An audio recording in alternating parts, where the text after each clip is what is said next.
প্রিয় শ্রোতা, আমরা সবাই চাই আমাদের দোয়া যেন আল্লাহ কবুল করেন, কিন্তু কখনো দেখি বারবার দোয়া করেও যেন উত্তর মিলছে না।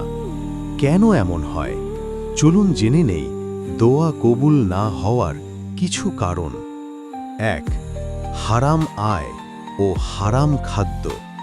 রাসূলুল্লাহ সাল্লাল্লাহু আলাইহি ওয়াসাল্লাম বলেছেন, যে ব্যক্তি হারাম খায়, হারাম পরিধান করে আর হারাম উপার্জন করে, তার দোয়া কবুল হয় না। তাই আমাদের প্রথম কাজ হল নিজের আয়, খাদ্য আর পোশাককে হালাল রাখা। ২. দোয়ায় অস্থিরতা। অনেকে কিছুদিন দোয়া করে, ফল না পেয়ে বলে, আল্লাহ তো আমার দোয়া কবুল করেন না। রাসূল সাল্লাল্লাহু আলাইহি ওয়াসাল্লাম বলেছেন, যতক্ষণ না বান্দা অস্থির হয় ততক্ষণ তার দোয়া কবুল হয়। ৩. গাফেল হৃদয়।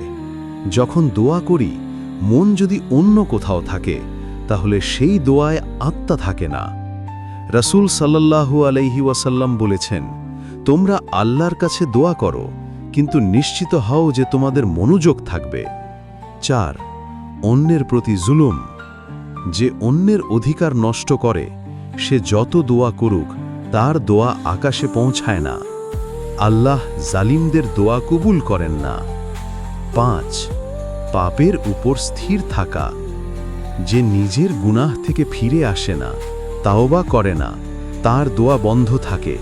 তাওবা হলো দোয়া কবুলের দরজা খোলার প্রথম চাবি। শেষে মনে রাখবেন, আল্লাহ সব দোয়া শোনেন।